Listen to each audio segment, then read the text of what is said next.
Hello everyone, and welcome back to the channel NPA Discovery. Today's story takes us into the heart of British folk rock, into the life of a woman whose voice could shake the walls of any room she entered, yet whose own foundations were quietly crumbling beneath her. This is the story of Sandy Denny, a singer whose haunting brilliance left an imprint on music history, and whose tragic decline remains one of the most heartbreaking tales in modern folk. But as with every documentary we make on this channel, we don't simply retell events. We explore why they mattered, what they reveal about ambition, trauma, creativity, and the silent battles that even the most gifted artists endure. Before we dive into this journey, please remember to like the video, share it with anyone who loves music history, and subscribe so we can continue creating meaningful, in-depth stories just like this one. Now let's begin. Sandy Denny was born in 1947, a child whose earliest memories carried both privilege and pain. Her father was emotionally distant, her mother, overly critical. According to the historical account, Sandy's mother frequently told her she was dumpy, a comment that may seem small, but for a sensitive child, it was devastating. Those words carved a wound that would follow Sandy into adulthood, leaving her with deep insecurities that would shape every part of her life. Hasted. But Sandy possessed something extraordinary. Music flowed out of her effortlessly. She mastered piano at school, taught herself guitar on her brother's hand-me-down instrument, and absorbed folk tradition from her Scottish grandmother, who sang songs in Gaelic, melodies soaked in history and longing. Hasted. These early influences mattered more than anyone realized. When parents fail to provide emotional grounding, children often seek refuge elsewhere. For Sandy, that refuge was music. The stage would become her escape, her identity, and eventually, her battlefield. Who knows where the time goes? The song was so breathtaking that Judy Collins recorded her own version after hearing Sandy's demo. Hasted. This should have been Sandy's launch into superstardom. But Sandy Denny didn't want to be known as a songwriter working behind someone else's voice. She wanted to sing her own truth. She wanted to stand alone center stage. And she was about to get her chance. The crash that broke a band and broke Sandy's mind. After a show in Birmingham, the Fairport Convention van rolled down an embankment on the M1 motorway. Drummer Martin Lomble was killed instantly. Others suffered severe injuries. Sandy wasn't in the van. By a twist of fate, she had ridden separately with her boyfriend, Trevor Lucas. Hasted. But guilt doesn't care about facts. When she heard the news, something inside her cracked. She arrived at the hospital in such distress that doctors admitted her as a patient. Friends later said the accident fractured her mind, worsening the instability she had been fighting for years. Hasted. This was the moment her life began its long tilt downward. Not because she lacked talent. Not because she lacked opportunity, but because she lacked emotional protection, something she had never truly known.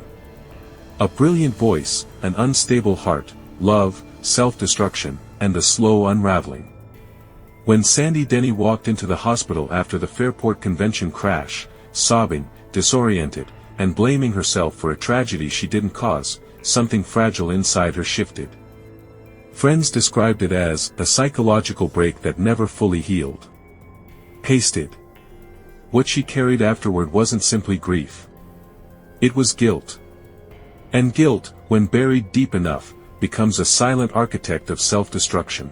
Sandy was never the same again. Should she bend to survive or break to stay true? It's a question many artists face, but it's especially brutal for those whose identities are woven directly into their art. The loneliness of being a woman in a man's band. Fairport Convention loved Sandy, but the folk rock world was still dominated by men. As the only woman in a groundbreaking band, Sandy carried both visibility and isolation. She wasn't simply the lead singer. She was the emotional center, and the emotional target. Band members later admitted they depended on her sensitivity for the group's soul, but resented the same sensitivity when it complicated recording sessions. Psychologists often note that gifted women in male-dominated creative spaces face a double burden: they must be brilliant and endlessly adaptable. Sandy refused to apologize for her intensity. But refusing to apologize came with consequences. Tensions grew. Resentment simmered. Drunken fights erupted. And slowly, Fairport Convention began to lose its glue. The trouble with trouble, why Sandy couldn't escape the spiral. Trauma rarely announces itself clearly. It seeps into behavior, relationships, habits, and decisions. Sandy had never fully processed her childhood wounds or the bandmate's death that shattered her spirit. Without emotional support, the past became her compass, and it pointed her toward destruction. Heavy drinking numbed the pain, but numbing isn't healing. Fights with Trevor soothed her insecurities but deepened their dysfunction. Criticism from producers validated her fears instead of motivating change. And the people who loved her Trevor included weren't equipped to stop what was happening. The second fall, a marriage in trouble, a career unraveling, and a life losing balance. As the 1970s progressed, Sandy Denny entered a period that many of her friends and collaborators later described as a slow-motion collapse. But collapses rarely look dramatic from the inside. They feel like exhaustion, frustration, and the quiet erosion of hope. For Sandy, the unraveling took the shape of strained relationships, artistic setbacks, and a gradual loss of physical and emotional grounding. The industry turns its back. Sandy's solo career, which promised greatness, began to falter. Her behavior in the studio, sometimes late, sometimes distracted, sometimes overwhelmed, made producers hesitant. Record labels became cautious. Musicians found it difficult to rely on her consistency, even though they adored her talent. This was not because Sandy didn't care. It was because Sandy cared too much. Highly emotional artists often struggle with environments that demand constant precision. Music, to Sandy, wasn't product, it was vulnerability. But the industry wanted deliverables, deadlines, and commercial polish. Sandy felt misunderstood, and when artists feel unseen, they often turn inward. Friends noticed she stopped defending her ideas. Stopped prioritizing her health. Stopped believing the world wanted her voice. This wasn't laziness, it was emotional burnout. Return to Fairport, a second chance or a second wound. After her solo efforts stalled, Sandy returned to Fairport Convention. Many fans saw this as a chance for redemption, a return to the band that had shaped her legacy. But returning to the past rarely brings healing. The dynamics had changed. The band had changed. Sandy had changed. Her emotional volatility was more pronounced. Drinking became more visible. Her performances alternated between transcendent and troubled, leaving fellow musicians unsure how to support her. The fairy tale reunion became a reminder of loss of potential, loss of stability, loss of the young woman who had once taken over the audition room with nothing but her voice. And yet, even at her lowest, that voice could still silence a crowd. The body begins to give out. By the mid-70s, Sandy's physical health started to decline. Her voice, once clear and powerful, grew hoarser, strained, and unpredictable. Alcohol, exhaustion, emotional instability, and inconsistent medical care all contributed. She struggled with breathing, pitch, and stamina. These were not failures of discipline, they were signs of a woman under immense internal pressure.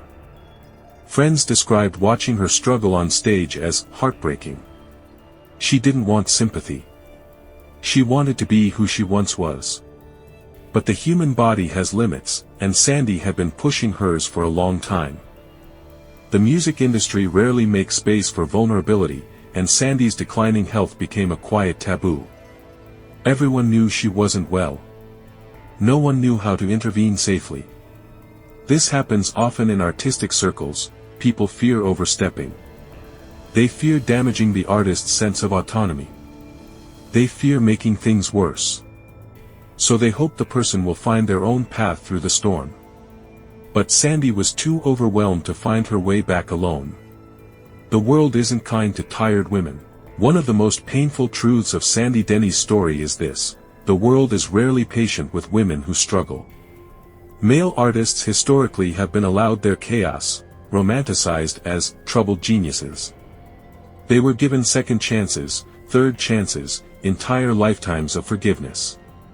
Women were not. Sandy's imperfections weren't treated as complexity. They were treated as liability. And so she withdrew further, isolating herself emotionally, even as she remained surrounded by collaborators, friends, and family. Her insecurities deepened. Her drinking escalated. Her confidence faded. And when confidence fades in an artist, it is devastating. The events leading to her death. Source materials describe a fall downstairs and a medical decline in the weeks that followed. Pasted. To protect viewer safety and comply with platform guidelines, we will not describe these events graphically or speculate about internal injuries. What we can say is this: Sandy suffered a head injury. She did not receive timely medical intervention. Her health worsened rather than improved.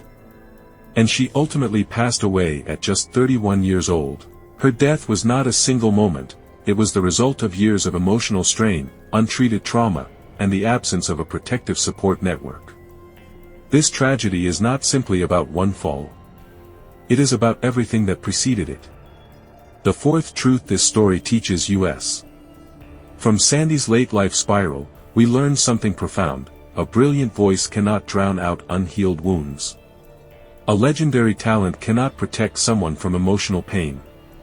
And a loving heart cannot heal itself in isolation. Sandy Denny was not weak. She was overwhelmed. She was not careless. She was unsupported. She was not doomed. She was human. What remains? The voice that never dies, and the lessons we carry forward. When Sandy Denny died at just 31 years old, the British folk world was shaken to its core. Musicians who had shared stages with her struggled to speak about her passing. Fans who had followed her every note were stunned.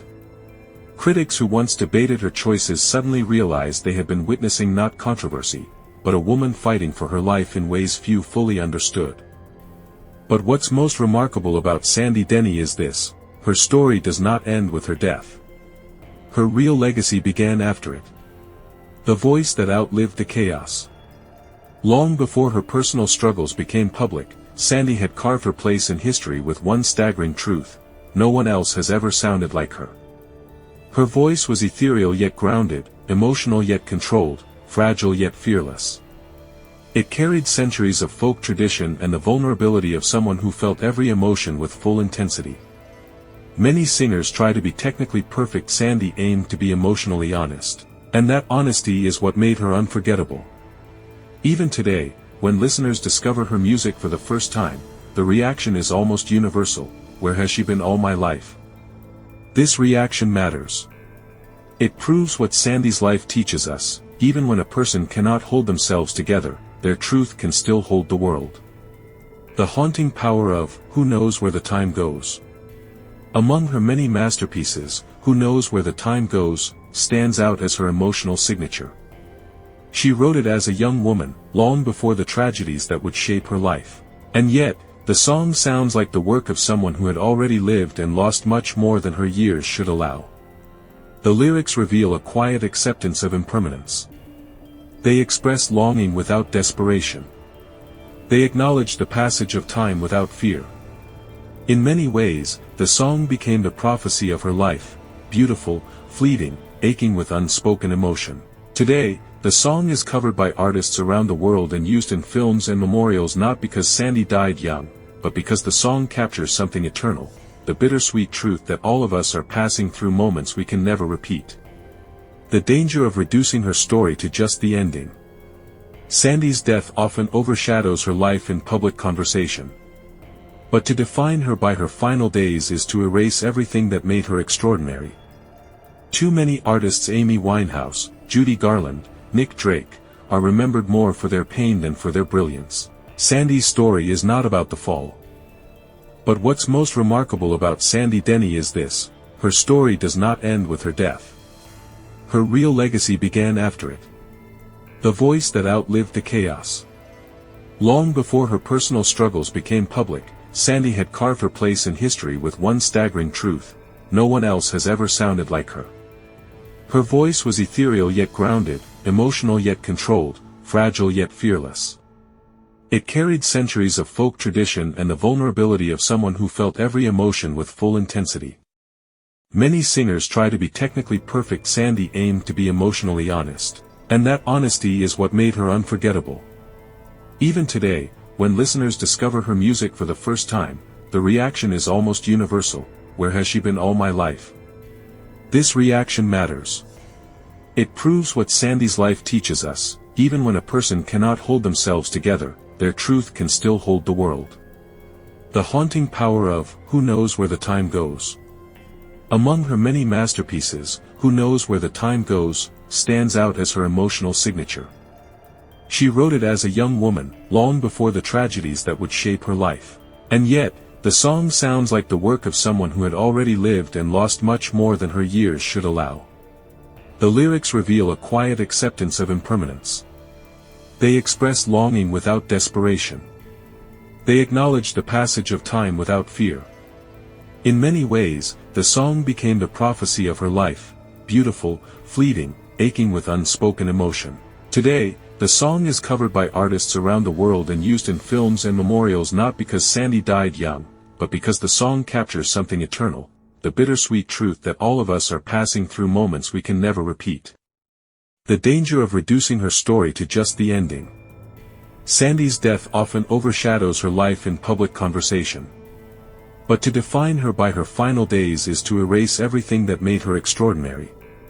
Too many artists, Amy Winehouse, Judy Garland, Nick Drake, are remembered more for their pain than for their brilliance. Sandy's story is not about the fall.